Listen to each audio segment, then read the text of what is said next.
Automotive Doctor here. We're trying out this new mic, hoping you guys can hear my audio a little better. Hopefully it works out good. We've got a Ford in here with it came into the shop to start with. Younger Tech worked on it. It was a no crank, no start at the time, but the starter would spin. Now we've got a crank, no start. And from the sounds of things, it sounds like an exhaust valve. Spring is broke or not sealing or something of that nature, because you can hear it coming out the exhaust. I've already recorded a little bit on audio trying to capture that noise, and you can't hear it as good in the video, so I'm not going to bother recording that you'll hear. Well, we're going to pull codes real quick on the vehicle, if there's any, being this thing also had a weak battery. Alright, and we'll go over here to DTCs. None. Battery's weak, probably lost everything. So we're going to go to sharpshooter, and I'm going to do a relative compression test with sharpshooter on eScan and see what it shows. I'm expecting to find a cylinder or more lower on compression. Let me see if I can get this in a position where you guys can actually see the screen and not have to run the screen recorder on it. Yeah, I think you can see it good enough there. So we're in sharpshooter, we're going to do compression. And we're going to start the test. And it's telling me to start cranking. Let's see how it does. Hopefully the battery's in good enough shape to do the job. I believe you guys can see it. I don't know if you can hear that or not. You might be able to.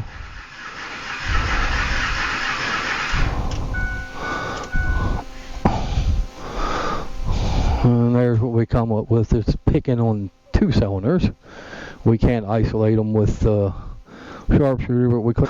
Alright, we're done with that. My next step would be I'm going to do an RC test with scope and actually isolate these cylinders. But here's on eScan, we're looking for 8. We'll go ahead and zoom in here a little bit. Oh, didn't want that. I don't even remember how to zoom out on this thing. It's been a while. There we go. Well, you can see clearly 2 cylinders. 1, 2, 3, 4, 5, 6, 7, 8. Doesn't really, and there's 9. There's repetitive. Hopefully you guys are seeing that. Basically, there's a repetitive right there, and 2 cylinders are low. This is a voltage drop test being performed by the tool, and it's seeing 2 of the cylinders that aren't pulling as much. And if we go over here to closer reference, you can see 76 and looks like 76 and one of them's even 18. So that cylinder definitely is not making no compression. 25, 5. So it's got even an 83 cylinder. It's got a couple low cylinders in here, but these 2 are extremely low. When I'm looking at that, I'm thinking, you know, we got a compression issue. And like I said, when we start this, we clearly got the compression coming out the exhaust is what it sounds like. So we're going to set up the scope. We're going to do a quick RC test to identify cylinders. Relative compression test on Snap-on was kind of leaning to cylinder 8. We'll see how accurate it is. See if it's on the money. The RC test depends on crank speed changes. I believe that's how they do it. I'm not sure if they're actually using current. I think it's crank speed. So let's see how good it actually identifies it. Similar to how they do a misfire. They're using crank speed on it too, to identify a cylinder that's, you know, a suspect. So we're going to grab 2 probes, our ground. We're going to set up on cylinder 1, cold control, to get our sync cylinder. And then we're going to do voltage at the battery. And then the scope software measures voltage drop. And with that sync, it basically plots the firing order, which I'll have to investigate what it is. The firing order, I don't know it right offhand at this time. I'll know it shortly, but I don't know it offhand.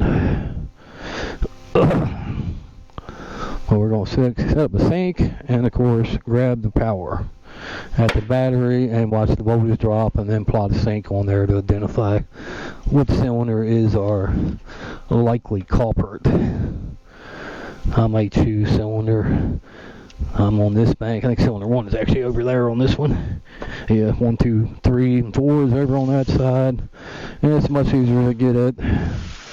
And I can still use 1 for a sync, which is the way I like to do most times. It's easier to order and organize. And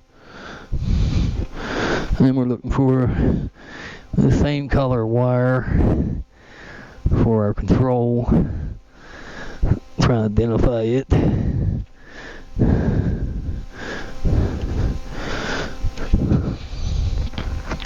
Looks like a red with a green stripe. Yep, that's our control. So we're going to grab control on the cylinder 1 for a sync.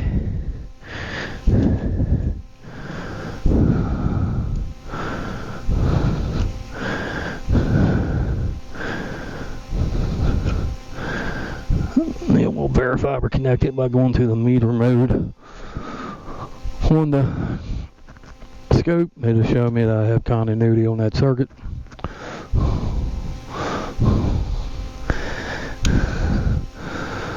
And we're basically going to do the same test as a cranking test with the scope to look at voltage drops and then plot the firing order with that sync off of cylinder 1. Which isn't that big a deal. Might sound a little complex, but the guys with ATS have actually made this fairly simple in the way they've set their software up. It'll plot it relatively quick for you and help improve some diagnosis time. And what I'm looking for here is just isolate a cylinder, then maybe pull a plug, actually do a leak down test or even a bore scope, because I'm pretty sure we actually have a valve issue. I'm looking at the bore scope. I may do a vacuum. I'm not going to do an end cylinder. Don't see much sense in it, knowing the cylinder is probably not going to be making compression.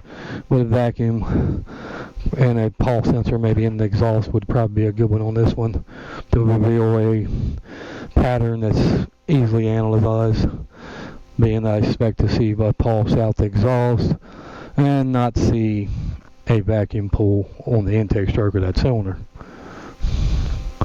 So we're on E-scan. We're going to go ahead and open the scope up. We need to find the firing order on this engine, so we're going to also open up ShopKey Pro and get a firing order from our SI to utilize. Try to get you guys where you actually see this. This is the scope. We'll hook the scope up real quick. Put you over here for a minute. Make sure you're actually seeing what's going on. We'll get our scope cables connected. Ground, we're only using two channels at this time for this test. I'll probably only use 2 for the other test I want to do too, which is possibly a vacuum and exhaust pulse pressure, just to see the valve. I mean, like I said, I can actually hear it with a bore scope. This engine has no oil in it hardly. So we're going to sync on 1, our 8-cylinder 137 to 654.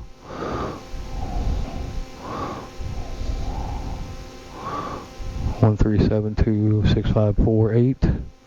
Check again. 1374 65248. Yes, we're correct.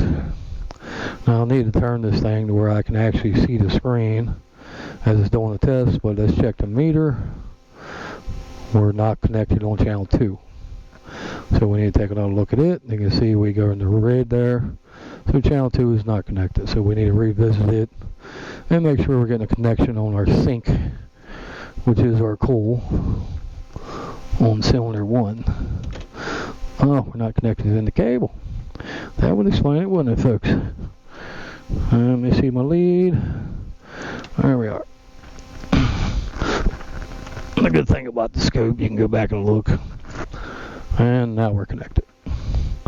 That way you don't save your time, waste your time cranking something and nothing happens. So we're going to set you up. I'm going to turn the scope around to where I can actually see the commands it shows.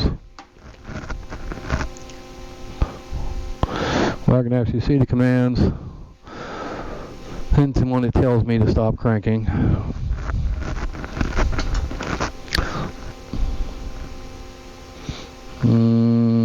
Tools, I should be in compression already. Firing order is loaded. All I need to do is click start test.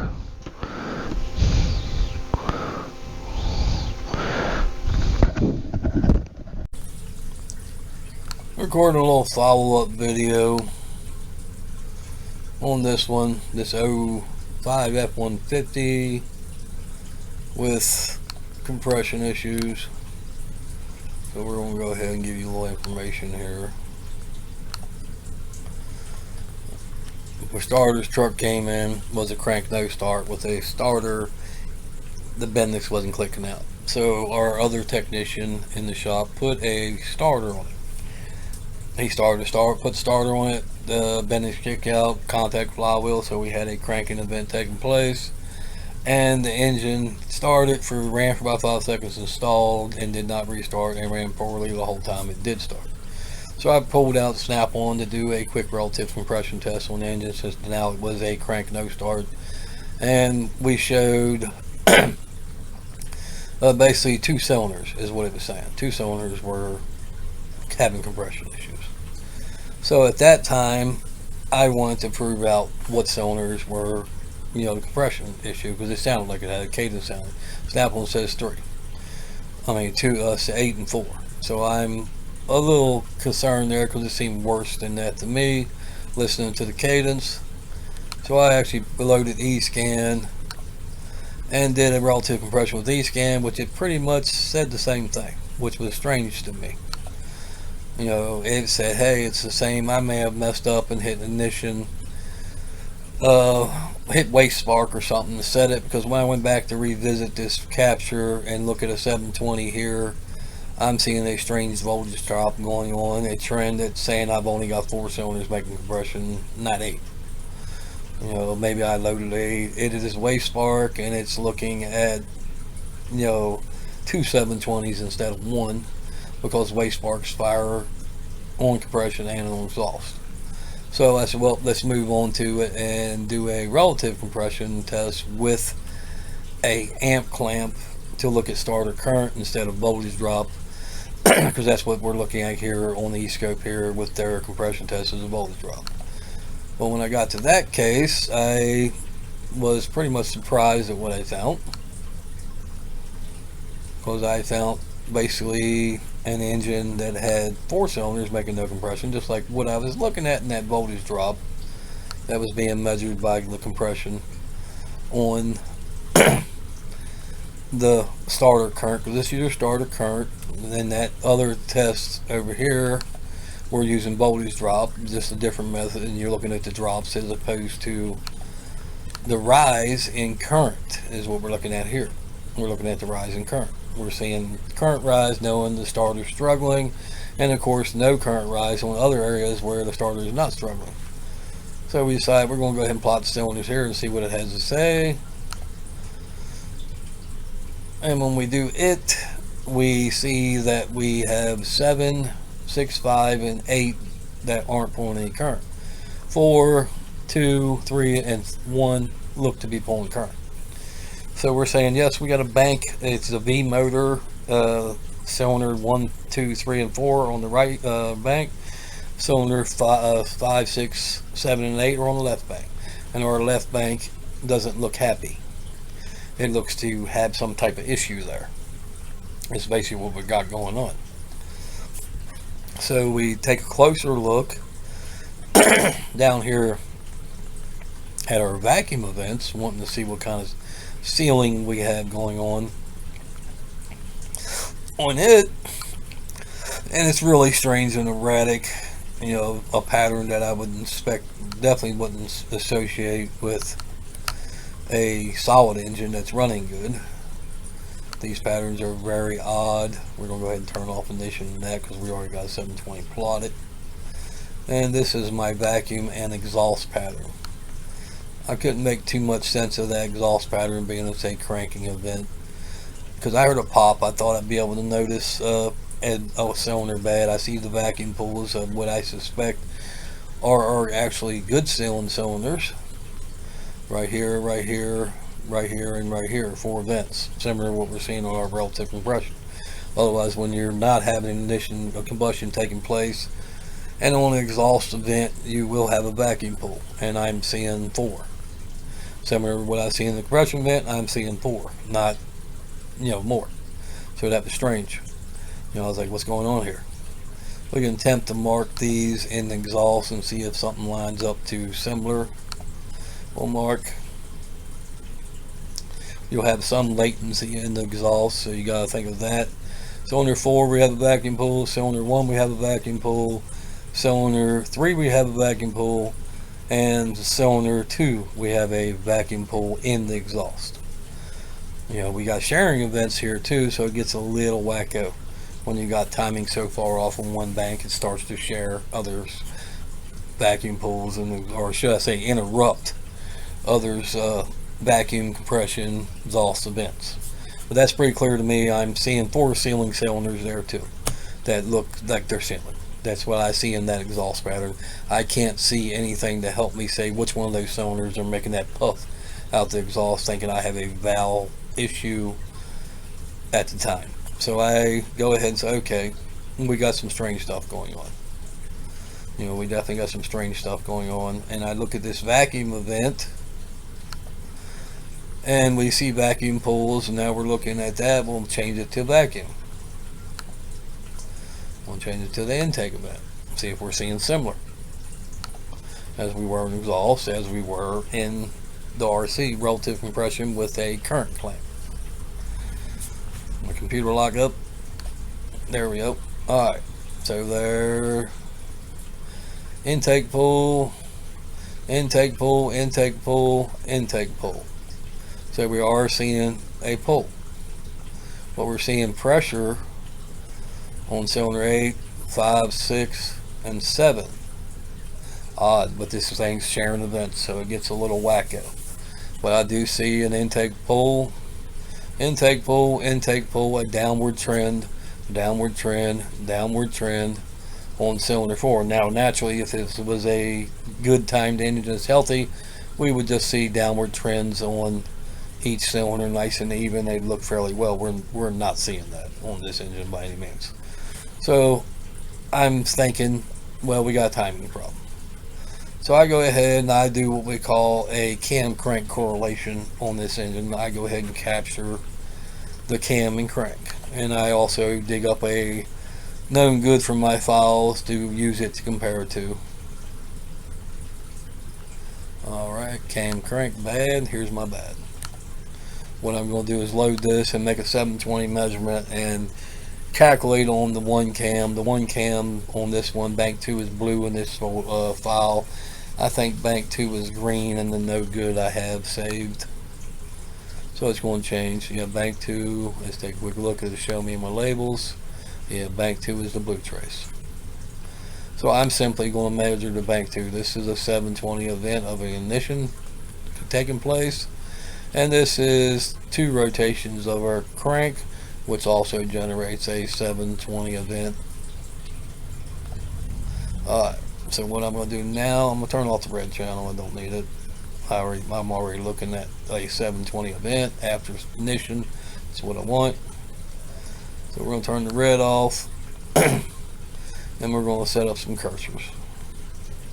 We're going to drop this blue channel down some too. What I'd like to do, just a little. Try to drop it down one place. There you go, because our blue is our thing. And I see a strange thing here.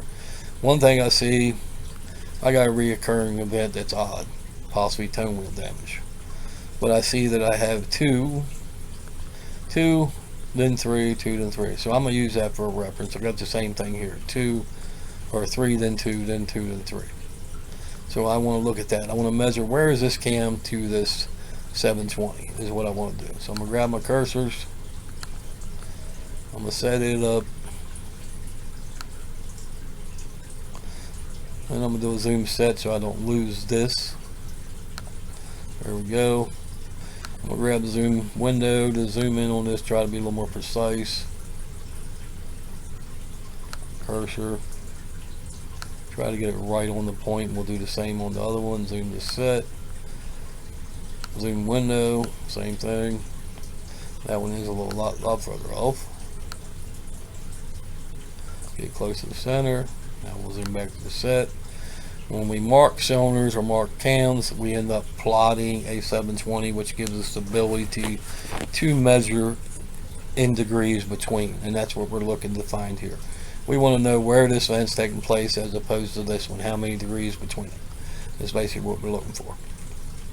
So we're going to go ahead and mark cylinders and turn everything off. We're not going to need anything, so we're going to turn that off. We're not going to want the fine order. We just want to be able to have the ability to measure.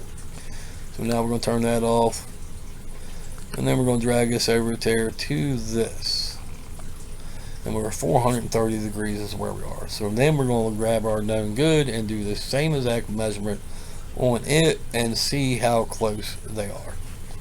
Alright, so there's that one, 431 degrees. So we're going to grab the known good now. There's a known good. I've also saved it in the same folder so I can easily go through this and do this. And we're going to basically do the same thing, same measurement on the known good. We were 431 on the engine with an issue. So now we're going to zoom in on the 720 down here. And one thing we need to take a reference is now bank 2 is the green. There's a green trace on this one. It is not the blue trace. So I'm going to lower that one down. Get it in the same area.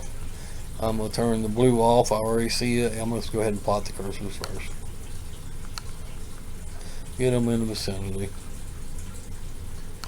of this 720 event, 2 rotations of the crank. Then I'm going to turn the ignition off, which is actually the blue trace in this one.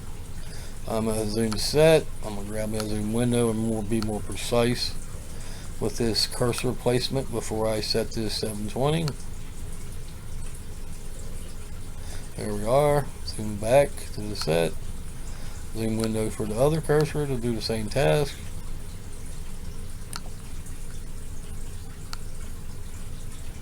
There it is. We'll zoom the set. And now we're simply just going to mark camshaft because either one's going to apply 720, so we're going to mark camshaft. Then we're going to turn off everything. Alright, now what we're looking to do, now that we've had a 720 established and the other one was 431 or something like that, we want to measure this same point on this known good and see about where it ends up. And it's like 415, so we know our bad engine's out 15 degrees. But if it's out 15 degrees, I would not be losing my compression. So it's strange. So now I'm going to look at, I gather data to look at to the end cylinder. I want to see where is valve timing. Or do I have an engine, valves messed up, but it's, you know, cranking like that's a possibility. You know, vacuum looks like that too. I'm like, hey, this engine's kind of wacko. You know, I should be making compression if I'm only 15 degrees out, 20 degrees out. I should be making some compression on those cylinders. Probably 75% of what the other ones are during the time, somewhere in that vicinity. It shouldn't be almost flatline, no compression, from what I'm seeing in voltage drop and current draw at the starter. So let's go ahead and load the end cylinder we took off. We grabbed it off of cylinder 6. We took it from cylinder 6. We'll go ahead and take a quick look at it. This is the end cylinder from number 6. Now we're going to do a cam crank here to get a look at valve timing and to see what we have going on. And it looks extremely odd. It doesn't look normal. So we're going to grab our cursors, plot a 720 in a compression event, mark the cam, and we're clearly way out of time. We can see that for sure. We're definitely considerably out of time. Our exhaust opening is happening at 45 after BDC, when it should be taking place probably 45 before BDC. So we're roughly 80-90 degrees out of time. We'll go ahead and measure that real quick. We know we should be at about 45 degrees. Now we got these cursors in here, which would be in this vicinity. That's where this event right here should be taking place. Now we're going to move this cursor over here and show where it is taking place. And we're at 82 degrees. We're 82 degrees out of time. And we're only 15 degrees out on the cam crank correlation, telling me we've got probably a destroyed phaser actuator, because the actual physical timing of the cam is much further out than the one that's being plotted and marked by the tone wheel on the cam itself. I assume there's some type of discrepancy in how it's mounted, and allowing the actuator to present the tone wheel in a wrong position. We've sheared a pin. Something that's damaged in that phaser allows that cam to not be in the position it should be, with maybe even the tone wheel is out. Who knows? But this is physical. This is showing pressure, showing me where it's at, and both our intake and cam exhaust cam timers are out 80. We're not making compression because of that. Because by the time the intake valve closes and we have our upward trend of the cylinder, 3/4 of his stroke is already spent, so he can't make no compression. It's basically what's going on. We can't make any compression because the intake valve's been open way too long. It should have closed back here at 40 to 60 degrees and had most of the stroke, 80% of it. But now it's almost doesn't have but 75% of the stroke. And this pattern right here is your upward stroke. That's BDC. Now we're going to TDC, and we spent 3/4 of it before the intake valve even closed.